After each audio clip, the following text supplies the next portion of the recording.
Hello everyone. It feels like ages since I've actually spoken to you all. I just wanted to do a quick show and tell kind of video. I don't normally do this kind of video, but over on my blog I have been, yes, I said my blog, I've actually got a blog now, finally took the plunge. But over on there I've been sharing some photos of these journals in progress. I didn't do a video on it because you've pretty much seen the process for making these kinds of books in previous videos that I've got. I just did the ribbon binding on both of them, and but instead of doing the ribbon binding with the knots on the outside, I did the knots on the inside, so I've left them in the middle. But I just wanted to, I'll just briefly tell you what these two journals are. Emma and Molly, my daughters, both asked if I could do a journal for them, each for Christmas. Excuse me. Molly wanted a journal or a recipe book that she could stick all of her recipes in from, you know, she cuts recipes out from magazines and things like that, and sometimes she writes them out. But she wanted a place where she could put them all. So that's what Molly's is all about. And Emma does a bit of journaling like I do, and she's been nagging me for probably about a year to make her a journal. So I did promise them both I would do them for Christmas, and then everything goes a bit crazy at Christmas. I sell handmade tags and things on eBay and locally, and it just got really busy, so I didn't have time to finish these off. So they were my first sort of project to get finished this year. So rather than posting lots of photographs on my blog, I thought I'd just do a quick show and tell. I'm not going to hopefully bore you too long with it, but so this is Emma's one. I've just done a simple, this is a brad with an embellishment stuck to it as a closure, and then it's just a simple, if you can see that, piece of cord, what is it called? Paracord, I think it is, coming out of the back of that, and that's just been, it's hidden with the internal papers. I'm probably going to put a pocket over the back here, over the on the internal pages eventually, but I thought I'd share this with you, you know, as is.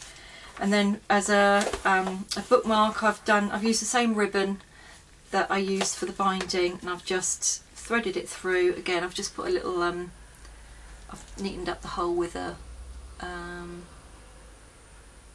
oh my goodness, what are they called?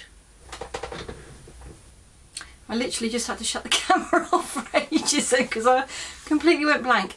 An eyelet, that's what that is, an eyelet, which you all know, I'm sure. Yeah, and then simply is a real simple bookmark with a few beads on it. Emma wanted a colour theme of orange, so that's what she's got. And like I say, I've got internal papers, you know, just to cover up all the mess that's underneath there. And then I just did a little, I haven't done much, they're not fussy, and you know, they haven't got loads going on the pages, so I won't bore you with them all, but I did a little bit of stamping on each page. There's a few different types of pages just to add a bit of interest. They'll want to embellish them and do their own things to them because they're quite, both girls like to do bits and pieces anyway. So I've just literally, I've used the same papers, corresponding papers to the papers on the covers, and yeah, just stamped images in each book that kind of are relevant to each daughter. So Emma loves to play golf, she's cuddly and she loves watching films, so, and she's a bit sort of arty and stuff like that. So I just tried to keep the internal papers fairly simple, like I say, with the stamped images and things. And then for the covers, I've, like I say, I used the same papers that I used on for the internal pages, and then I glued them down, and then I just did some stitch detail. I don't know if you can see that, some stitching detail where each paper met the next paper. And I used 3 strips of burlap, which I stitched together onto a plain piece of fabric, and that's my covers. And I've basically done the same thing for Molly's. Like I say, Molly's is for recipes, so I've tried to use papers that are all kind of food related. I've done the same thing with the bookmark, use the same ribbon that I've used to bind a book with. I'll put a link down below for the ribbon binding if you're interested in looking at that video, if you haven't already seen it. And again, like I say, I've kept it as simple as I could. There are a few little tuck pockets in each journal so they can pop things in.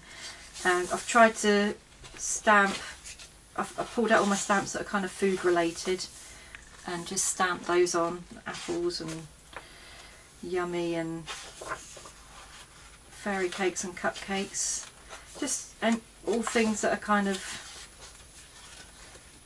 food related. Enjoy. And like I say, the papers, this is a cupcake paper. I think it might be a die cuts with a view paper, that one, but I can't remember. I'm rubbish at remembering what I don't keep my papers in their packets, so I never know what paper it is. I keep all my papers in colour, excuse me, in colour order. So yeah, so that's a quick little nosy